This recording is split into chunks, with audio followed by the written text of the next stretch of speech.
A BBC Africa investigation into testimonies of abduction and torture in Tanzania has identified the name of a high-ranking regional police chief allegedly linked to the attacks. Reports of killings and enforced disappearances across the country increased ahead of the presidential 2025 elections. Now, this story contains disturbing descriptions of violence, including sexual violence. Viewers' discretion is advised.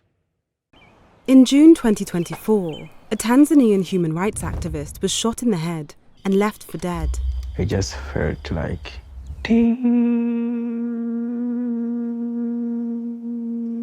and then I fell down.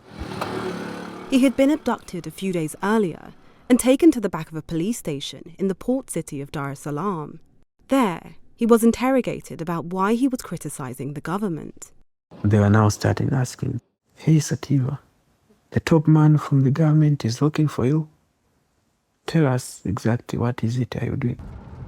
Mwakabela says he was then driven hundreds of kilometers across the country, tortured, and dumped in Katavi National Park, near the Congolese border. After this ordeal, he has identified one person he believes was behind the abduction, Faustine Jackson Mafwele. The first time I saw his picture, I was shivering, like it turned me back the days of torture. BBC Africa Eye has heard from 3 others who also allege this Assistant Commissioner of Police was involved in their enforced disappearances. When I came back, I wanted to disappear. I came back, I struggled with suicide. The Kenyan human rights activist was detained whilst in Tanzania last May. He says he was interrogated and threatened by the same officer, Faustine Jackson Mafwele. He was questioned alongside a Ugandan human rights activist. He's the one that interrogated us in that moment. I also imagine he's the one that called the thugs that later took us. They say 6 people then drove them to an unknown location where they were stripped naked and sexually tortured. I think you can prepare for all the dangers of this work, but not that.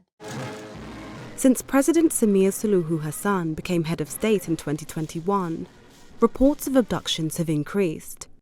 It's no longer just human rights activists or journalists or opposition, but now we are seeing many other people being abducted just out of nowhere, just because somehow they ended up on the wrong side of the government. The Tanzanian government told the BBC it has never involved itself in abductions and has never looked for anyone who is a critic to the government.